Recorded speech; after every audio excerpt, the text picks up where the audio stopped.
नाज़रीन, एक बादशाह था जिसकी 7 बेटियां थी। एक दिन बादशाह बेहद खुश हुआ और अपनी 7 बेटियों को बुलवाया और कहने लगा, मैं तुम सबसे एक सवाल करूंगा। अगर मुझे तुम्हारा जवाब अच्छा लगा तो तुम्हें तुम्हारी पसंद का इनाम दिया जाएगा। सब कतार में खड़ी हो जाओ और बताओ कि तुम किसका दिया खाती हो और किसका दिया पहनती हो। पहली 6 बेटियों ने जवाब दिया, ऐ अब्बा हुजूर, हम आपका दिया खाती हैं और आपका दिया पहनती हैं। ये सुनकर बादशाह बेहद खुश हुआ और उन बेटियों को उनकी पसंद की चीजें देती। जब सबसे छोटी बेटी की बारी आई तो बादशाह ने उसकी जानिब देखा। उसकी आंखों में मासूमियत और एतमाद छलक रहा था। वो धीरे से मुस्कुराई और अपने साफ और मजबूत लहजे में बोली, ऐ अब्बा हुजूर, मैं अल्लाह का दिया हुआ खाती हूँ और अल्लाह का दिया हुआ पहनती हूँ। यही मेरा नसीब है जो मेरे रब ने मेरे लिए लिखा है। जो कुछ भी मेरे पास है वो उसी की इनायत है। ये अल्फाज सुनकर दरबार में एक लम्हे के लिए खामोशी छा गई। ये जवाब एक आम जुमला नहीं था, बल्कि तवक्कुल, शुक्र और हकीकी समझ का आगाज था। उसके लहजे में ऐसी गहराई थी कि हर शख्स हैरत ज़दा हो गया। उसकी बात में एक गैर मामूली सच्चाई और आजिज़ी छुपी थी, जैसे वो दुनिया की तमाम नेमतों को हकीकी मालिक की तरफ मंसूब कर रही हो। बादशाह के चेहरे पर गुस्से और हैरत के मिले जुले जज्बात थे। वो शायद ऐसे जवाब की तवक्को नहीं कर रहा था, लेकिन ये छोटी सी शहजादी अपनी उम्र से कहीं ज्यादा समझदार और दाना लग रही थी। उसकी बात में एक खामोश पैगाम ये भी था कि हकीकी शुक्रगुजारी इंसान को जमीन से उठाकर आसमान की बुलंदियों तक पहुंचा सकती है, बशर्ते कि वो दिल से अल्लाह पर यकीन रखे। बादशाह ये सुनकर गुस्से से कांप उठा। उसके चेहरे पर गुस्से की सुर्खी नुमाया हो गई और धाड़ते हुए बोला, ऐ कमबख्त, तुमने मेरी नाशुक्री की है, मेरे एहसानात को नजरअंदाज किया है। ऐसी गुस्ताखी की सजा जरूर मिलेगी। दरबार में सब लोग खामोश हो गए। छोटी शहजादी ने नरमी से जवाब दिया, जो हुक्म अब्बा हुजूर। उसके लहजे में ना ही कोई खौफ था न बगावत, बल्कि सिर्फ आजिज़ी और अल्लाह पर यकीन की झलक थी। बादशाह गुस्से में आकर बोला, इस गुस्ताख को मौत की सजा दी जाए। सिपाहियों, इसे फौरन फांसी के लिए तैयार करो। ये सुनकर दरबार में हलचल सी मच गई। बादशाह की छोटी बेटी पर मौत की सजा सुनाना एक गैर मामूली बात थी। सबकी नजरें शहजादी पर थी, जो उस वक्त पुरसुकून खड़ी थी। उसके चेहरे पर खौफ का कोई निशान नहीं था, बल्कि एक अजीब सा इत्मीनान था, जैसे वो जानती हो कि उसका रब उसके साथ है। इसी दौरान बादशाह का वजीर आगे बढ़ा। वो बादशाह के करीब आकर बोला, ऐ आलिजा, अगर इजाजत हो तो कुछ अर्ज करूं। बादशाह ने गुस्से से उसकी तरफ देखा और कहा, बोलो, लेकिन जल्दी करो। वजीर ने नरमी से कहा, बादशाह सलामत, यह आपकी अपनी बेटी है। अगरचे इसके अल्फाज आपको नागवार गुजरे हैं, लेकिन ये इसकी समझ और अकीदे का इजहार है। क्या ये बेहतर ना होगा कि आप इसे जंगल में छोड़ दें? वहां ये अपनी बात को सच साबित करने की कोशिश करेगी और हमें यह भी मालूम हो जाएगा कि आया ये वाकई अपने रब पर इतना तवक्कुल रखती है। बादशाह ने वजीर की बात सुनकर गहरी सांस ली और लम्हे भर के लिए सोचा। फिर वो सिपाहियों की तरफ मुड़कर बोला, ठीक है, इसे फांसी के बजाय जंगल में छोड़ आओ। मैं देखना चाहता हूँ कि ये मेरे बगैर कैसे अल्लाह का दिया खाती है और अपने नसीब का पहनती है। सिपाही आगे बढ़े और शहजादी को ले जाने लगे, लेकिन शहजादी के चेहरे पर अब भी सुकून था, जैसे वो जानती हो कि ये आजमाइश भी उसके लिए अल्लाह की रहमत का दरवाजा खोलेगी। दरबार में मौजूद सभी लोग हैरान थे कि ये लड़की किस कदर मजबूत ईमान और हौसले की मालिक है। शहजादी से तमाम जेवरात और कपड़े ले लिए गए और उसे तन्हा जंगल में छोड़ दिया गया, लेकिन शहजादी मुतमईन रही। उसका तवक्कुल अल्लाह पर था। वो जानती थी कि जो रिस्क अल्लाह ने उसके नसीब में लिखा है वो उसे जरूर मिलेगा। रात के करीब शहजादी ने जंगल में लकड़ियां इकट्ठी की ताकि आग जलाई जा सके। लकड़ियां तलाश करते करते उसने एक झोपड़ी देखी, जिसके बाहर एक बकरी बंधी हुई थी और अंदर से किसी के खांसने की आवाज आ रही थी।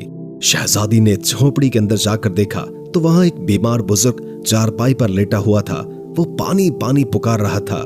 शहजादी ने मटके से पानी निकाला और बुजुर्ग को पिला दिया। झोपड़ी की सफाई भी की।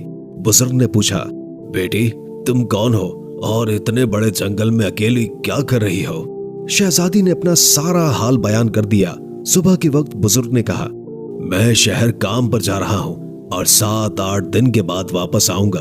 तुम यहीं रहो, झोपड़ी में खाने पीने का सामान मौजूद है, साथ ही नदी है, पानी भर लेना, बकरी का दूध भी निकाल लेना। ये कहकर बुजुर्ग चला गया। जब रात होती तो शहजादी बकरी का दूध निकालकर आधा अपने लिए रख लेती है और आधा दूध एक बर्तन में डालकर झोपड़ी के बाहर रख देती है। उसका ख्याल होता है कि अगर कोई जानवर या परिंदा भूखा प्यासा होगा तो वो दूध पी लेगा, फिर वो इत्मीनान के साथ सो जाती है। सुबह सवेरे जब शहजादी की आंखें खुलती है तो परिंदों की चहचहाट और ठंडी हवा के झोंके उसे जगा देते हैं। वो धीरे से उठती है और झोपड़ी का दरवाजा खोलती है। जैसे ही वो बाहर कदम रखती है, उसकी नजरें बर्तन पर पड़ती है जो खाली होता है, लेकिन बर्तन के पास एक अजीब सी रोशनी झिलमिलाती है। शहजादी करीब जाती है और देखती है कि वहां एक इंतहाई कीमती लाल पड़ा है जो सूरज की रोशनी में दमक रहा होता है। शहजादी हैरत और खुशी के मिले जुले जज्बात के साथ लाल को उठाती है। ये देखकर उसके दिल में तजस्सुस पैदा होता है कि ये लाल यहाँ आया कैसे। फिर उसकी नजर बर्तन के इर्द गिर्द जमीन पर पड़ती है जहां सांप के निशानात साफ दिखाई देते हैं। उसके दिमाग में फौरन बचपन की एक कहानी गूंजती है जो उसे उसकी दादी अम्मा ने सुनाई थी। दादी कहा करती थी, जब कोई सांप खुश होता है या किसी से मुतासिर होता है तो वो अपनी खुशी के इजहार के तौर पर एक कीमती लाल उगल देता है जो हीरो से भी ज्यादा कीमती होता है। ये ख्याल आते ही शहजादी के चेहरे पर एक मुस्कुराहट आ जाती है। वो सोचती है शायद ये वही सांप था जो रात को दूध पीने आया होगा। वो भूखा और प्यासा था और दूध पीकर खुश हो गया। अपनी खुशी के इजहार के तौर पर उसने ये कीमती लाल यहाँ छोड़ दिया। शहजादी लाल को गौर से देखती है। उसकी चमक आंखों को खीरा कर देने वाली होती है। वो दिल में शुक्र अदा करती है और सोचती है यह अल्लाह की तरफ से एक और निशानी है कि वो अपने बंदों को कभी अकेला नहीं छोड़ता। ये वाकया शहजादी के दिल में मजीद यकीन और सुकून पैदा कर देता है।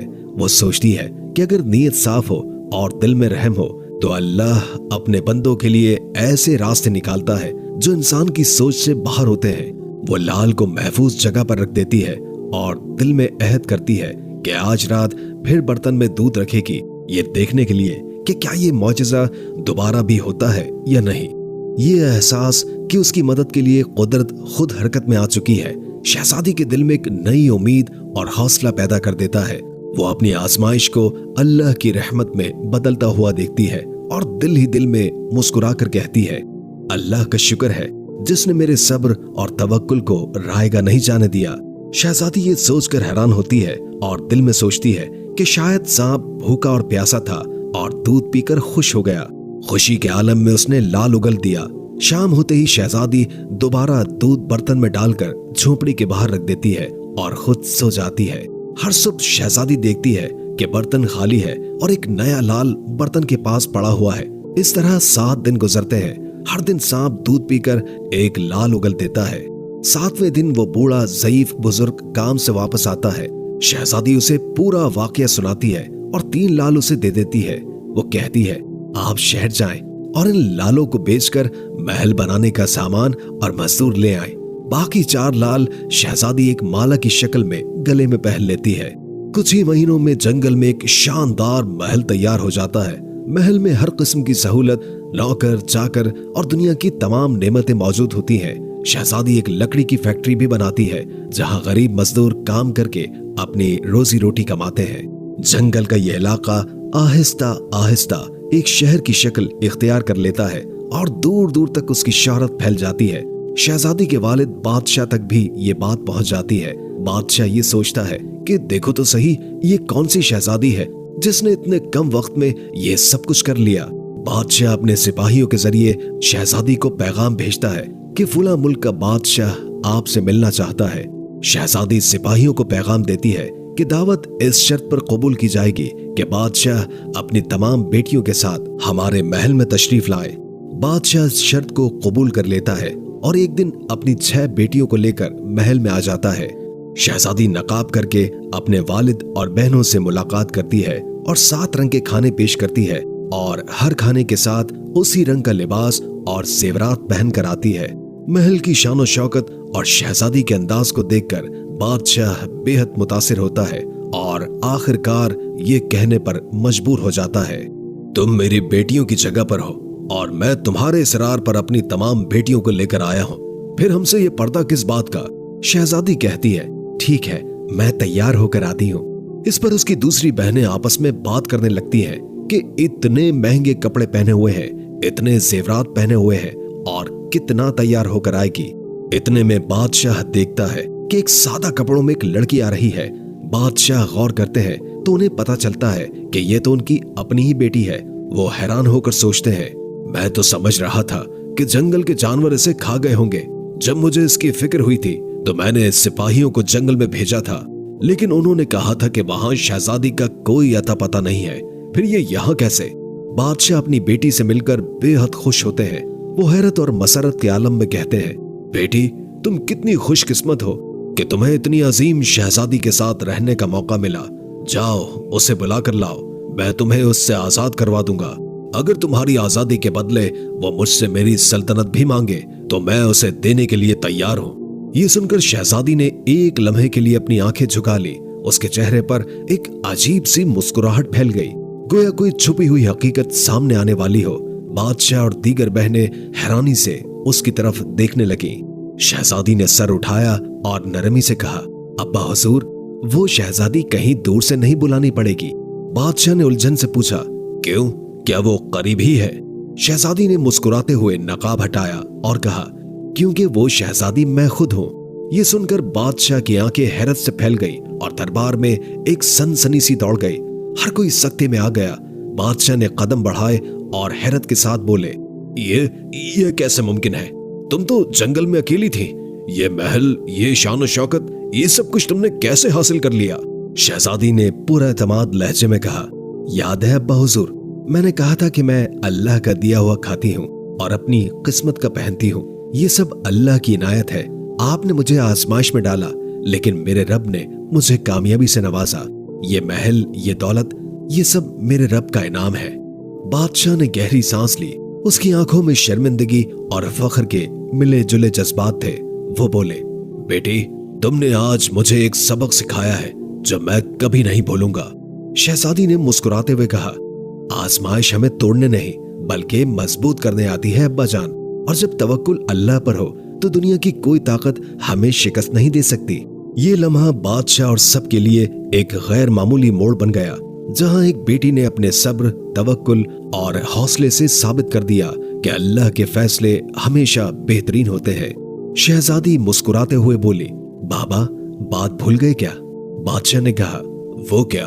शहजादी ने कहा, मैंने आपसे कहा था कि मैं अल्लाह का दिया हुआ खाती हूँ और अपनी किस्मत का पहनती हूँ। देखिए, मैं अल्लाह का दिया हुआ ही खा रही हूँ और अपनी किस्मत का ही पहन रही हूँ। ये सब मुझे मेरे अल्लाह ने अता किया है। शहजादी ने मजीद कहा, बाबा जान, अल्लाह ने मुझे कहां से कहां पहुंचा दिया है और आज मैं आपसे भी ज्यादा अमीर हूँ। ये सुनकर बाकी तमाम शहजादियां दिल में सोचने लगी, काश तब हमने भी यही कहा होता कि हम अल्लाह का दिया हुआ खाते हैं और अपनी किस्मत का पहनते हैं। इस कहानी से सबक मिलता है कि हमेशा अल्लाह ताला जिस हाल में भी रखे उस पर खुश रहना चाहिए।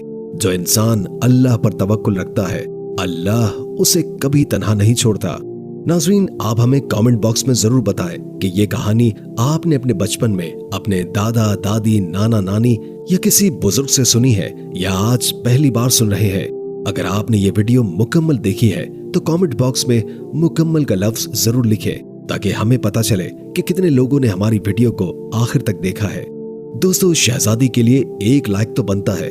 इस वीडियो को लाइक जरूर कीजिए और अगर आपको ये वीडियो पसंद आई हो तो इसे दूसरों के साथ शेयर करें और मजीद दिलचस्प वीडियो देखने के लिए हमारे चैनल को सब्सक्राइब करें।